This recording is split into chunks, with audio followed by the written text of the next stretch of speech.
the history of cooking with beer, we kind of don't know exactly what it is, but we think it basically goes back to the beginning of civilization. We could probably sit here for the next hour and discuss or debate whether beer or bread came first. My argument for this is that actually it was probably neither. The thing with beer and bread and porridge is that they come from the same base. If you think about when civilization began, there was grain that was planted. If you mix grain and water in varying amounts, you have the base for what can be a dough for bread, what can be liquid to drink, or potentially beer, and then you have something in the middle, which you can have as a gruel or a porridge. My feeling on this, and this is just my opinion, is that it was probably a gruel or a porridge that started this off. And it kind of makes sense, because if you're heating grain and you're heating water together, you're boiling it, or you're at least bringing it up to heat, so then you're making it safe. You're kind of getting rid of bacteria, and you're making it actually safe to consume. Wild yeast in the air, it's in a hot environment, it's going to naturally ferment, and you're going to get some bubbling happening. At some point, someone would have tasted that and realised actually that sour porridge could turn into something quite tasty, and it gave some kind of buzz of alcohol. This is probably the beginning of beer, and it came with the beginning of cooking and the beginning of civilization. So beer, bread, porridge, cooking, all kind of happened at the same time. What this means, ultimately, is that beer, or cooking with beer, has probably been with us from the beginning, or since the time that we actually had homes. So from the beginning of civilization, we have been cooking with beer. There's always been a surplus of an alcoholic drink in the house that can be used to turn into a food product. When we actually look properly into the history of beer from when there are records, there's not that much written about it, but we're pretty certain that it has happened for centuries, hundreds of years. The first earliest cookery books, they had recipes which used beer in them. So we know at least to the beginning of kind of when recipe books were developed, and it almost certainly came way before that. What is believed is that it was so common and so natural that beer would be used in cooking that no one actually really thought to write it down, because they didn't really need to, because it was just kind of too obvious almost to write it down. And beer was something that was made in many homes. It was a very easy product to produce. So lots of people had it at home. Beer at this time, I mean, at any point in the last 10,000 years, apart from maybe the last 150 or 200 years, was probably a very low alcohol and sour. If the sour beer doesn't last for very long, then the best thing to do with it is turn it into something edible, put it into a stew, use the yeast into a bread dough, something like that. So this is kind of where we think kind of the history of kind of cooking with beer has come from. Yeah, I'm not going to go into too much more detail about that. It's probably lots of massive things wrong that's going to be on Wikipedia, or I take it from Wikipedia, which is wrong. What we'll do is I'll talk a bit more about cooking with beer as we go along, like I said, about kind of the pitfalls and the good things about it. But I think we'll start with the first recipe and we'll get going with it, so then we can kind of pace the evening a little bit nicer. The thing which fascinates me about cooking with beer is the versatility. It is a liquid, and the beauty of it is that if there's a recipe that calls for a liquid, you can use beer. I mean, it really is as simple as that. It's just knowing what beer to use and what other ingredients to use around it, and what processes to put it through in order to make it work properly. One of the main negatives with beer is that it is very bitter. If you put a bitter beer into a hot pan, the first thing you do is you create more and more bitterness. So it's a real negative. So that's kind of the main thing that we need to temper. But if you look at the things you can do with beer, I made a list because I'm not going to remember them. You know, we braise, we bake, we brine, we batter. There are doughs, preserves and pickles, condiments, desserts, dressings, cures, seasoning. Like you name it, we can do it with beer, and we are doing it with beer. The first thing we're going to have today is this ceviche. When I was writing a book, I was looking at as many different ways as possible that I could cook with beer or use beer, and some of those involved not cooking it, so not actually applying any heat.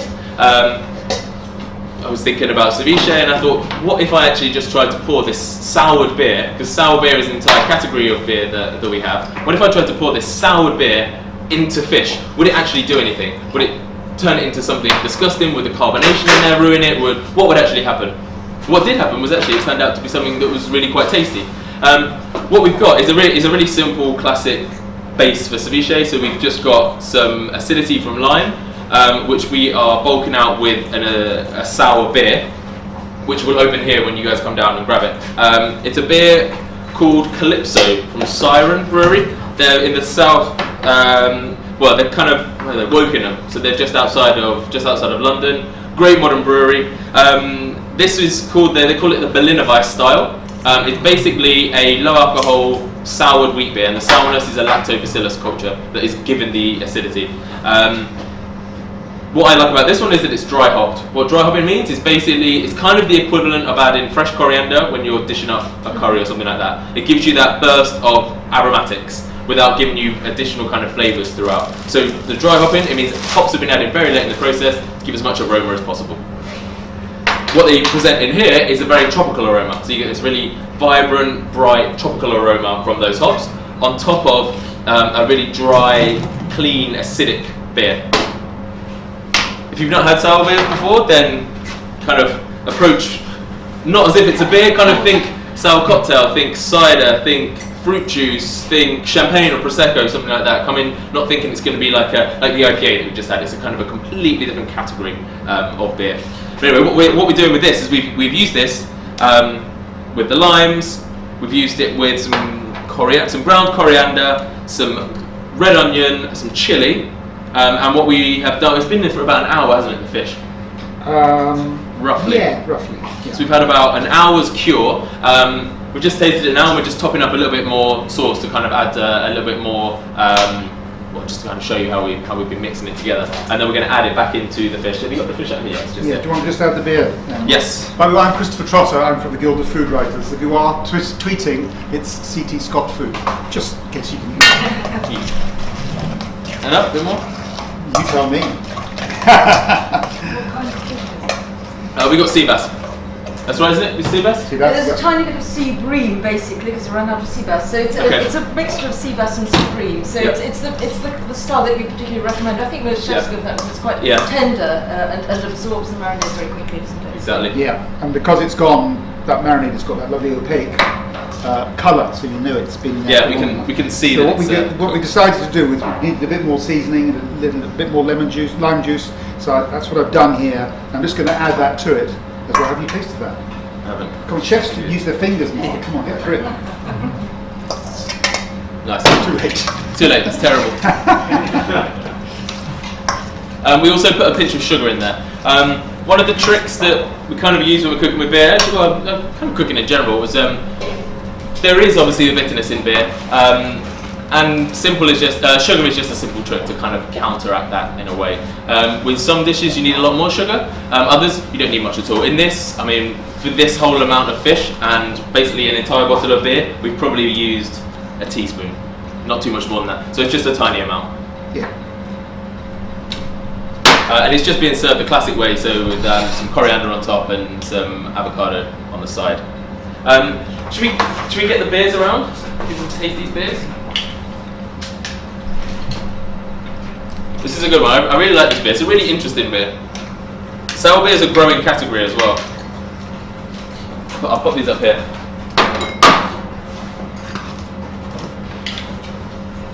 Where does the sour beer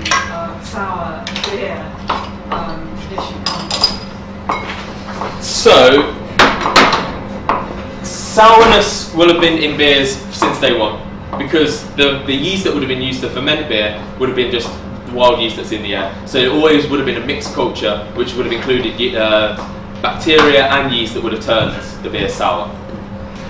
It was probably a mistake, was it? Well, it was just the only thing they had. Well, yeah, that one probably was. There's lots of beers out today which are definitely a mistake, but they're sold as sour and they charge 50% more. The new tradition is kind of coming from Belgium, or it's kind of coming as an evolution from Belgium. So the traditional Belgian brewers, they continued the centuries-old way of producing their sour beers. The way that they produce it, if you look at the Lambic and Gers style, is to spontaneously ferment. So they will brew a beer, potentially put it into a cool ship most of the time, so like a flat, large tray. They will leave it overnight, and wild yeast will come in and kind of dive into the beer and start a spontaneous fermentation, is what it's called. That beer would then age for up to 3 years, and they will blend different barrels, 1, 2 and 3 year old barrels, to get the mix of kind of sweeter younger beer and much more acidic, rougher, older beer to get a balance. How do people use this in a like what they can point to this? Surely they just drink this as kind of a key or something. You'd be surprised. I mean, this is a category that people are really enjoying at the moment, the sour beer category. Personally, I wouldn't sit down and drink pints and pints of it, but if I'm having a couple of hoppy beers, then a sour beer in the middle is super refreshing. The beginning of a meal, this is great. Like, as much as we love beer, the one thing that wine has over, well, not the one thing, that's a bit narrow-minded. A thing that wine has over beer is that acidity, that quench of acidity. That one is, it makes you want to eat, and also it kind of makes you want to drink more. The thing that beer has is it has kind of more of a caloric value. It makes you feel a little bit fuller. It's got that bread base to it that actually kind of fills you up more than actually it does kind of make you want to eat more.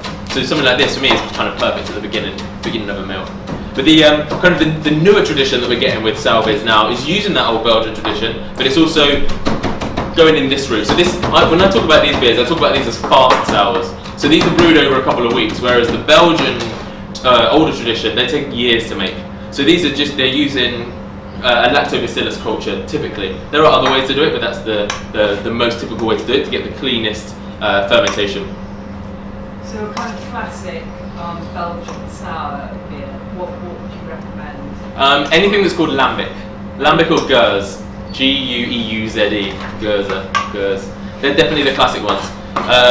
Brewers like Boone or Cantillon, brewers like that. Those beers are extraordinary because they have spent so long in wooden barrels that they just develop in wonderful, complex, unusual ways. They're certainly much more like Somerset Scrumpy ciders, things like that, than they are a pint of bitter. They are really very different, and they have so much more complexity. When you taste a beer like this, it's not necessarily lacking complexity. It's quite a one-dimensional beer. You know, it's light, it's dry, it's zingy and refreshing, but it's not a beer that you sit down and pick apart the layers of complexity that are in it that you would do with a beer clearly that's been in a wooden barrel for 3 years. It's a really different product. A ground coriander, in particular, is a really good flavour with beer. There are different styles of beer which are brewed with ground coriander. It's quite a popular brewing ingredient, but actually, there's just something about it which seems to work really, really well. I think it's maybe like the orangey, fruity characters you get in there, and this kind of peppery, orangey characters. Something about that just naturally works very, very well, quite broadly. But no, I do like this. I do like this beer a lot. I love the fruity character. Really good. Yeah, it works well. Yeah, it does work well. And this dish, I think it's just a little bit surprising that you can cook a piece of fish, well, one with acidity, but actually with beer. You use beer to turn a piece of raw fish into actually a really nice, refreshing starter. What, an hour, you said? We put it together for about an hour, yeah. So actually, in terms of the prep time, the cooking time, and the serving time and everything, you know, it's not much at all. I cut the fish quite small, so it would. Yeah. You could make it in bigger chunks if you wanted to, if you were leaving it for a bit longer. But I actually thought that size of the chunk was about right. Yes. Quite like it. Yes, absolutely, I agree. So did you do any more to the fish than just soak the beer to cook it, or No, just that? literally just that. Just chop it up, mix it with the beer and the lime juice. Yeah, it's as The simple as that. the bit which was most important was the fact it was skinned so I was beautifully about to by say Vincent. that because we Yeah. had the most expert skinning. In seconds, by the time I reached for my camera, it was all done. But also important when you're doing it to make sure there's no bones, because when you eat it like that, you do not want to pop into a piece of bones. So the preparation is really quite important to make sure there's no bones there. But the skinning was generally done beautifully. And I think that was important to get the skin off. Definitely. I haven't actually experimented with too many beers, too many different types of beer for this. So I've used Belgian beer before, the beer that I was saying about earlier, the Gers. I've used that before, which actually I think this is better because the Gers is way more complex. It's way more depth to it, way more kind of funky flavors. I mean, it's kind of, if you read tasting notes on online beer websites, it will say things like horse blankets and earthy and funky and like things that actually you don't really want with your fish. Whereas if you read tasting notes about this, or you've now tasted this, it's vibrant and it's tropically and it just works a bit better. But this is Berliner Weisse style. So Berliner Weisse is this kind of beer. But there are most of this type of beer, like I was saying, it is kind of one-dimensional. So what brewers are doing is they're typically adding something else to it. That might be fruit, or it might be adding hops in at the end. This is the one that uses hops at the end. So pretty much all of that fruitiness and all that fruity aroma is purely coming from the addition of hops at the end. Which, like I said, is kind of the equivalent of added fresh herbs at the end of a dish. All you get is that wonderful perfumey aroma from it. What ABV is that one? 4. Yeah, so nice and light. So really, it's a great summer beer. If Jenny introduces us bread, I'll go Yes. get the Pentonville. Should we go straight into that? I think so, yes. Are you ready to introduce your bread? But anyway, I'll go and get beer while you're doing that. Hi everyone, I'm Jenny. I'm a member of the Guild of Food Writers and also the very proud auntie of Lee Hamilton, who has resurrected the dormant family business, the Hamilton Brewery. Yay! And I'm a Hamilton, so I can say that beer's got my name on it. So he's producing lots of lovely beers. He has an open day once a month. Well, it's a Friday night and a Saturday. The tap room is open. The brewery's in Islington. And I make bread and mustard and pickles, all including the beer. So I've made a couple of breads from Mark's Cooking with Beer book to his recipes. So there's a soda bread that's made with the Pentonville oyster stout. The Hamilton Brewery is the first brewery to use oysters in the brewing process, apparently. And my nephew's resurrected that, guessing the recipe, because I don't think they know the exact recipe. So that's in the soda bread, and there's also some Pentonville mustard there with the Pentonville in, if you'd like to taste that. And then this one here is one of Mark's other recipes for a beer bread, and that's got N1 pale ale in it. And this one in the middle, it has got Life on Mars, which is a red ale. So they've all got Hamilton beer in, and we've got some of the Pentonville here if you wanted a taste of the oyster stout. So he uses Malden oysters, because he's an Essex boy and I'm an Essex girl. So. Did you say that Hamilton were the first? Yeah, they were the first to use oysters in the brewing process. Sorry? They just throw in loads of oysters. I mean, the beer people know better what the oysters actually do, but they go in the shell and they just... The oyster stout was a classic London style of beer. Yeah. So... It just almost could put some more nutrients in the beer. People. It doesn't taste fishy at all, honestly. It gives a real nice sort of richness to the beer. Yeah. Drink it with ice. Yeah, it'd be perfect. Absolutely. One thing I would say is, if anyone wants more ceviche, I think this would potentially be a really interesting, different kind of match to go with it. I really like acidity with dark, kind of rich, smoky, kind of chocolatey beers. There's something about the combination which can work really, really nicely. So if you want to add in extra kind of tastings, then give that a taste as well. Because, like I said at the beginning, beer is a wonderful drink, and there's so many versatile flavours in it, but it's actually really, really difficult to get those beer flavours into a dish. Primarily, that's because 95% of what is in your beer is water. So if you think about what you're cooking, what you're actually adding is just some flavoured water. Like, we've got some lemon here. If we wanted to add lemon to a dish, you wouldn't add lemon at a reduction of 90% with water in it, because you're not getting the flavour that you want. So when you cook with beer, when you start applying heat to it, obviously you then start to evaporate it. So then you evaporate the water off. And this is when you then have to start thinking about the additional interactions that take place. Typically, the first thing that happens is the bitterness comes out. We can't really avoid the bitterness. Hops are in beer and they bring out bitterness. When you apply heat to hops, again, that's when the bitterness comes out. So a lot of what we're doing is almost managing that interaction. One way of doing it is using particular beer styles. If we use really hoppy beers like the IPA that we started with, they're very high in hops. The more hops in a beer, the more likely you are to end up with something that tastes bitter. If it tastes bitter, it basically tastes like someone's put perfume on your dinner. I've had so many times when I thought, this is the one, this is the time I'm going to get it right, I'm going to get pale ale right in this dish. But it tastes like perfume. So it's about knowing the types of beers that you can use. So the beers that we're drinking now, so like the Pentonville is a great beer that you can cook with, because the bitterness is really, really low and you've got that additional malt character to it. Stronger Belgian beers, they're great for cooking with. Sour beers are great, again, low bitterness. Lagers typically are pretty good because they don't necessarily have huge flavour profiles in any direction. So what you're getting is a nice kind of controlled base liquid that you can cook with. So that's kind of the first thing to consider. The second thing is that we take this beer as a good example. Like this beer is like gooseberries and grapes and tropical, but that's the aroma, and the aroma is volatile. As soon as you apply heat to this, the aroma goes. So you can't use it. There is no way that you can capture this aroma whilst you're cooking with it. Again, I've done this so many times. I'm like, I really want this dish to taste like citrus, so I'm going to add an IPA. It doesn't work. It doesn't work. You can capture the aromas, but it means not actually really applying too much heat to it, or no heat at all. So it's really using it late in the process, or using it uncooked, like we did with the ceviche. You can then capture that. It's best to use a sort of stronger beer later in the process than try and reduce a weaker beer. I think so. Like the traditional ways of cooking with beer is long, slow braises. That's like probably the most famous way of cooking with beer, and it makes sense. The longer you cook with beer, the more likely the bitterness is to break down.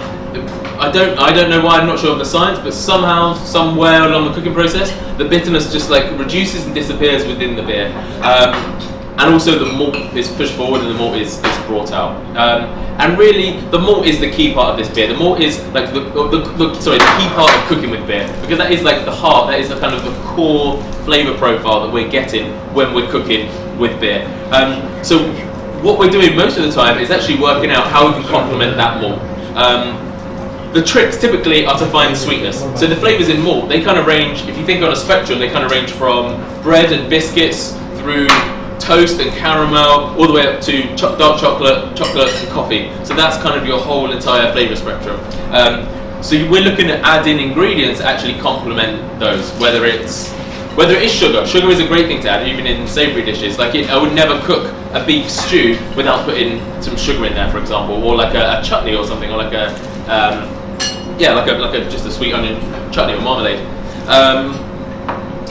Honey is a great ingredient, but then things like caramelized onions are great. The caramelized onions, one, they've got the sweetness that matches the malt, but actually they've got a very complementary flavour profile to hops. So if you taste a particularly hoppy beer, you can often get flavour profiles that match that of caramelized onions or roasted vegetables, another kind of complementary ingredient to add. And just browned meat. If you think about the process that gives you the flavour on the outside of a kind of a cooked steak or grilled steak, the Maillard reaction, the exact same thing happens when malt is produced. So malt is the kind of the heart and the base of all beer, is what gives beer its colour, is what gives beer its base flavour, it's what gives kind of the alcohol content in the beer. The production of it comes from the Maillard reaction. So anything that complements that, again, is going to be a very natural, easy link to kind of put together in the cooking process. See if I've covered the things I wanted to cover there. What we're dishing up now, are we ready to go if I start talking about this? We are, and we'll just do the salad in a second, but yeah, great. Fine. Yeah. So one of my approaches to cooking with beer is to try and turn my favourite beers into something delicious to eat. And vice versa, to try and turn my favourite dishes, which is kind of one of the dessert that we've got, it's to try and take one of my favourite dishes and add beer to it in a new way. You know, I'm not just about making kind of classic recipes and adding beer to them. I want to have a bit of fun with it. I want to know how my favourite beers taste when I cook with them. And we've got Duvel here. Duvel is a world classic beer, an extraordinary beer, 8.5%, a Belgian strong golden ale. It's got this amazing, vibrant carbonation to it. It's got this delicious kind of terminal attenuation, which is supremely dry, amazing effervescence. It's an incredibly light beer, but it's also incredibly powerful beer, and I love the dichotomy of those two things within this beer. The great thing about its flavour profile when it comes to food is that it's got things in there like, these aren't added ingredients, these are just flavour profiles, but it's got like pepper, there's citrusy qualities, there's stone fruit, there's banana elements in there, so it's got this very broad, interesting flavour profile to play with. What we've done here is we have brined some chicken. Brining is probably the best thing you can do cooking with beer. It's the easiest thing, and it's the best. We got some here. It's the easiest thing, and it's the best way to get flavour from the beer into what you're cooking. It's also a really easy recipe. Basically, 1 bottle of beer, the same amount of liquid in water, so 330 ml of water, 2 or 3 tablespoons of salt, 2 or 3 tablespoons of sugar, and then some other flavours, whatever you want to put in there. With this one, we've gone for complementary flavours, so things like fennel, pepper, lemon, and garlic. We've got then thyme, we've got the brine left over here. Don't taste that, that's had chicken in it, I think. So we're using very complementary flavours. So the idea is that the meat, whatever's in there, is sucking in those flavours and the beer, so they're like enhancing each other. And then we've also got a sauce with it, and that's been made with Dougal. The inspiration behind this one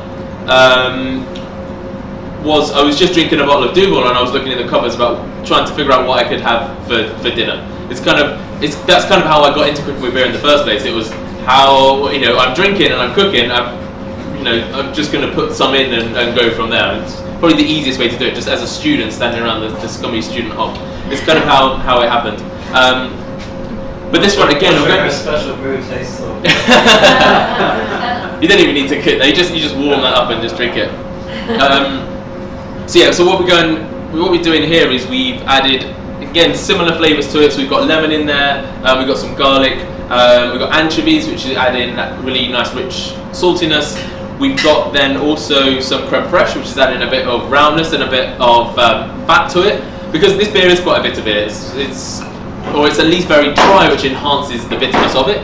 And it uses lots of hops that have got very low alpha acids in them. What this means is, imagine 2 chilies. You've got mild, just like a regular red chili, like we've got some over here, we've got one here, or you've got like a Scotch bonnet. You can get the same level of heat in a dish from using both of those chilies. The Scotch bonnet, you need a small amount. The chili like this, you might need more of it. What the Dougal uses is it uses a load of these hops, the equivalent of this, and they add an incredible richness of hop oil and hop flavour to it. So this has got like a real depth and layering of hop through the flavour profile. And like I said earlier, if you're cooking with beer that's got lots of hops in it, you're at risk of just throwing out those hop flavours and that bitterness, which is typically negative. No one really wants to eat bitter things. So the tricks that we're using here are things like creme fraiche, the oiliness and the saltiness in the anchovy. I can't remember. And we've got parmesan in there. So again, lots of little things would actually just help one, enhance the flavour, but 2, also kind of work with that beer in a complementary way. And we're doing a salad dressing as well, aren't we? And there's basil on top. I think there's a really nice. I should put that, shouldn't I? There's a really nice complementary flavour, I think, with aniseed with this kind of beer. So we've gone with basil to provide that aniseed. Basil, fennel, anything along those lines of work in this situation. How long do you grind? Anywhere from 4 hours upwards. I normally try and do 24 hours if I can. If I'm cooking that night and I put it in that morning, it's not too much of a problem. But yeah, 24 hours is a good amount of time. But the 12, 8, is negligible, I guess, the difference between 12 and 24. Yeah. And I've cured salmon with beer before. I've cured bacon with beer before. I made a week long bacon cure, which was amazing. So just leaving it in a mix of beer and salt and sugar in the fridge, just to kind of draw out all the moisture from it. And with a side of salmon. So I did it with wheat beer and coriander and lime, and just left it in the fridge just to kind of draw those flavours out. And it really does leave you some like remarkable, unexpected flavours from it. And then you cooked it or did you just eat it like a Yeah, I just had it raw. Yeah, I cooked the meat, I cooked the bacon. I didn't have that one. The salmon, yeah. Yeah. I'm not that adventurous. The barley wine. Yeah, with the salmon it was long enough to cure it completely. Somewhere in between the two. Yeah. So we're making a salad dressing here. This beer is 9.2%. This is probably going to be the most alcoholic salad that any of us have ever tasted. This is a barley wine. So we're going with this is Arbor. So it's Arbor Brewing's barley wine. So this is quite a hoppy one, but it's also been aged in oak or on oak. I'm not sure if it's in or on. So it's quite rich, it's very strong, very powerful, quite sweet, and we're mixing it with walnut oil because there's quite a kind of a natural nuttiness in this kind of beer, like a dried fruit kind of nuttiness. So we're enhancing that with the walnut oil, and we're also adding some honey. It's not in the recipe to add an acid, but I think we'll taste it and we'll see if it needs it. I think because it's going on the side of the chicken, which has a more acidic flavour profile, we might not need it. How's it tasting? It needs acidity. Okay. Any lemon? Yeah. A bit more beer. More beer. It's always the answer. More beer is the answer, yeah. I think you've overdone the honey, that's why I'm saying that. Oh, we can make more. And we need to tell you the story about Sylvia should tell Oh, the yeah, story this is a about great this. story. Come on, Sylvia. Right, okay. I'll get more beer while the stories are coming. Wonderful coincidence. Yes, so some of you know I'm Latvian in origin, and my maiden name is Sylvia Miezis, and Miezis means barley. So I'm not sure if my ancestors were brewers or bakers, because they baked a lot of barley bread in Latvia, but they certainly did a lot of brewing. I mean, they had wedding feasts that went on for days, and they drank barrelfuls of stuff. Quite light wine, but beer, but made with barley, obviously. My adopted name, which is my other half's pen name, is Davidson. So most of you know me as Sylvia Davidson. And this beer is called Hay Barley Davidson. How about that? So we had to use Sylvia's beer. That's it. I do love barley wine, as it happens. So. Mark, have a taste. And then I'll take all the romance out of it by saying it was the only one that was made. You can tell how long we've been married. Have a taste, see what you think. Sylvia, why do you like barley wine? Why do I like All right. I mean, it is partly the sweetness. Yes, I mean, De Mornay was my sort of favourite one, my baptismal fire, I think. I just adore the balance of it. And I suppose I have a slightly sweet tooth, but I just love the play of sweetness and bitterness and not really much acidity, but just the complexity of it, really. But it could be genetic. I don't know. Do you need more dressing? So I haven't used it all. Oh, fine. Brilliant. Right, I'm going to start getting these out. So Duval's 8.5%. I hate overdoing it. So yes, but we've got about 150 bottles of it. So so there's plenty to go around. It's a very highly carbonated beer. So it might be even good just to take a bottle each and take it to your chest. Facility in the varieties and the ways that you can cook with beer. So we've already had something that was brined for 24 hours. We made a sauce that you saw there in 1 minute, just kind of right at the end of the cooking process. We had the dressing, which is right at the end. We've got a dessert, so we've got it in a batter for a cake. We've had it cooking the fish. We've had it in breads. We've had it in mustards. And each process has done something a little bit different and showcase beers in a different way, which is what I wanted to showcase here. A few more tips, I guess. I think hopefully this is what you might want to know, kind of how to cook with beer. So I guess you picked up on some of the tips that we've already said, complement the flavours. There's no way that you would ever put a chocolatey stout, the beer that we're going to have next, or the Hamilton, for example. While this beer is brilliant with the ceviche, you would never put this on fish to try and cure it. So I think the flavours there just wouldn't quite work. And in the same way, you might not make a chocolate pudding with the Duvel, because again, the flavours just don't quite work out. So it's very much about kind of getting those complementary styles.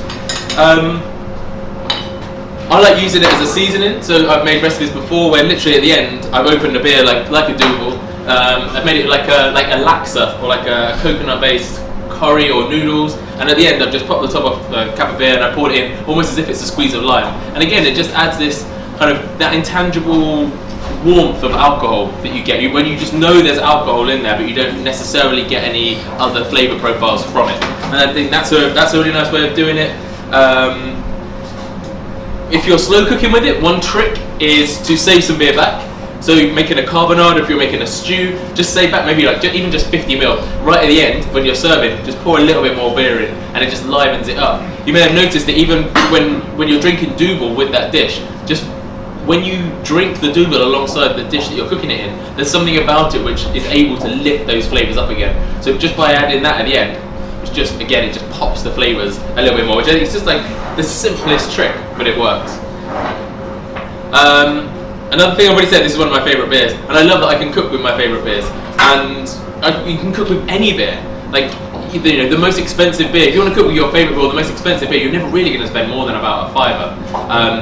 And I love that. You wouldn't ever be stupid enough to put a £100 bottle of wine in a dish because you're gonna want to drink that. But actually, beer is so accessible and so easy to get hold of. You can end up cooking with, your real favourite beers, which is something that I really love. The other great thing is that you don't often use the entire bottle. So you'll be able to use half the bottle and just drink the rest while you're going along. This is like simple, but they make a difference, If I'm cooking, I want to have a beer with it, and then I want a beer while I'm eating, while I'm cooking, then while I'm eating. The other thing, the dish that I really wanted to cook today, or the first dish that I proposed was some tacos that used leftover lager, or lager that we don't want. And it was suggested that you guys don't have unwanted lagers, or you don't have not very good lagers that are left in your fridge. I was like, well, no, that's rubbish.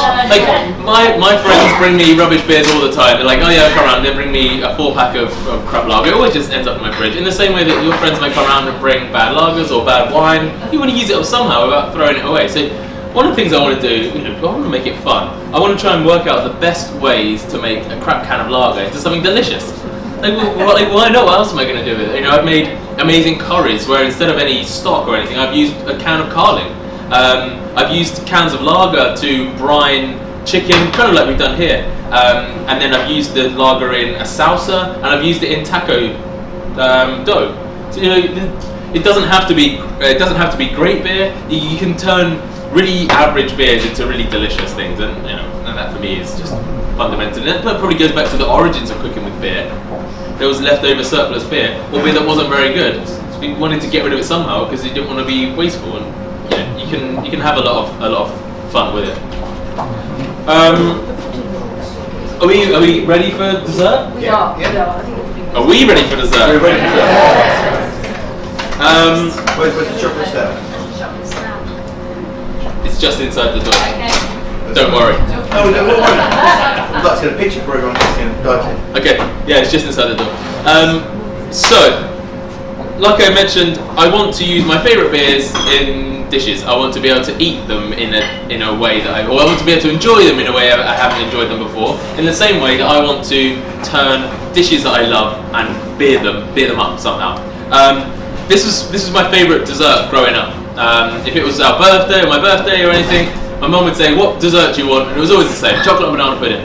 So I was like, "Can I make my favourite childhood dessert into my favourite adult dessert?" And there's nothing complicated about this pudding. It's bananas, there's maple syrup on top, and it's a chocolate sponge. There's some suet-based chocolate sponge. The recipe calls for milk. I just swap the milk for beer. It's probably about 2/3 beer to 2 parts beer to 1 part milk. In this recipe, we're using this beer, so Young's Double Chocolate Stout. It's a really famous British beer, much loved British beer. It uses cocoa powder, dark chocolate and cocoa essence, I think that's right, and then dark chocolate malts as well. It's not necessarily the most complex beer in the world, but it is one of the most fun beers. You can tell there's chocolate flavouring in there, but actually that doesn't matter because when you drink it, it tastes like chocolate and it's luscious and luxurious, and it's just fun. And that is in here, and it kind of adds this nice vanilla-ish complexity to it. Is it meant to look like a Cadbury's Dairy Milk wrap? Yeah. I don't think that's a coincidence. I think they know. Yes, Mark. Yes, that was exactly what you did. I think they know the colour tone of chocolate is very. Could I add a footnote to what you've been saying? Some years ago, the Guild had a workshop on beer and cheese at Paxton and Whitfield. Nice. And they carefully matched up one against the other. Mary and I went around and we discovered that every one of the beers went with every one of the cheeses. and a month after that, I saw an article written by the woman who was the wine critic for the Los Angeles Times, in which she said the reason that so much attention is paid to matching wine against cheese is they are inherently incompatible with each other. And the reason that beer and wine and cheese go so well is because they both undergo the same fermentation process. And if you even go back one step further, they both come from the farm. So they both have this origin in the farm. They kind of come from the same place. I absolutely agree. One of the times I realised I'd gone kind of too far with beer and food was when I had 25 cheeses and 20 beers, and I was like, right, I need to work out how this works. And you're right, everything works with everything else, and then certain things go like, wow. And that was one of my favourite moments. I regretted it like after about 20 minutes. I was like, this is terrible. But for like the first 15, 17 minutes, I was having the time of my life. But then the next 2 hours were hard work. But that was good. Cheese is just perfect with beer because you've just got that fat content, and the fat content is so nice. One with the bitterness, two with the carbonation, but then you've also got the great complementary flavours. You've got the richness of a dark malt, like IPA. It's a really strong IPA with a really mature cheddar. It's one of the best food pairings you can have. It's the simplest, but just one of the best. It just really works. And then you have like lighter sour beers with like goat flavour or brie and places like that. There's so much you can do with it. And I do think they work better than wine. I think there's just a bit more. I think there are more layers of flavour with beer, or potentials with beer. Not necessarily layers of flavour. There's more potential to pick from in order to go with the varieties of cheese. We have another beer as well. Is that the one without a label? A label, exactly. Black label, unlabelled. I thought that was for the after party. Unlabelled beer. So we're doing two beers. We've got the one which is in it, so the double chocolate is in it. We got sent another beer from Siren. I messaged them. I was saying I really want this beer because I love it and I want to cook with it. And they were like, "Do you want this as well?" And I was like, "Oh yeah, hell yeah, we're gonna do it." I told them the recipe. So what they've sent us is an Imperial Brown Stout. It's about 9.2%. It's a bit old now. It's been around a while. Oh dear. It doesn't have a label. They were literally like the last bottles left in the cellar. This is brewed with. I need to make sure I don't forget anything. So this is brewed with. It's called Blacklight Banana. It's brewed with molasses, caramelized bananas, banana puree, and bourbon barrel-aged coffee. So it's got all of those things within it. And this kind of highlights for me an additional kind of. It's a fairly powerful beer. It's actually showing some of its age now, but it's still good. But it shows for me. It shows like an added kind of element that we get with beer, and that's that we can use any ingredients that we want when we brew. How long has it been aged for? It's just been aged in the bottle, so as in as in the bottles are just quite old. So what? The romantic wording is it's aged. Actually, it's just old. It's old. I just forgot about it. It still tasted good, but it shows the potential. I don't think they brewed this specifically to go with a dish, but you could quite easily come up with a dish to specifically go with this brew. And there are many beers which have been brewed specifically to go with dishes. All of the wonderful examples I had have just left my head. But there are very many beers very uniquely brewed to go specifically with cuisines. Whether it's just added like Thai basil and lemongrass to go with Thai food. Cobra, wonderful. Exactly. But yes. And they've got so many foodie beers which specifically go with different things. A Wild Beer Company actually, they're probably the best example. They make Tom Yums, sours and things like that. They're very specifically brewing with ingredients to work with very specific flavours, and that for me is something that's really interesting and exciting. Kind of that additional adjunct of an ingredient that's not water, that's not grain, hops or yeast. It's whatever the hell else you want to use, and that really kind of takes you in different foodie directions. Right. Has anyone ever attempted beer with cannabis? I would imagine so. I'd be surprised if they haven't. There is a can of beer, as in it's called can of beer, but I feel like it's just hemp flavoured. If it is, it'd be in Colorado. You'll be able to get it in Colorado, definitely. No, there was a genuinely cannabis beer launched about 15 years ago. Yeah, it was. Was it just like a hemp flavouring, or was it actually like get you high? Well, the marketing was a little dubious on that subject. So, but certainly the Portman Group took an interest. I'm just going to say, I suggest you come up and get your topic put in now because we have made this slightly less deep than Mark's recipe, so it's slightly drier than I think Mark's recipe would be. I can almost guarantee that, seeing the photograph. But it's still gooey. I just think you should come up and have it before it gets cold. The double chocolate is it really is a good fun beer. What was the name of the side bit? It's called black light banana. Black banana. Because apparently banana. I think it's a pale ale, and it's made with what? Maize morado, which is a purple corn from Peru. It's very fizzy, I don't know why. I've got a photo of corn here, and it makes for a beautiful purple colour beer, and it's really flavoursome, quite sweet and flavoursome. So come and try.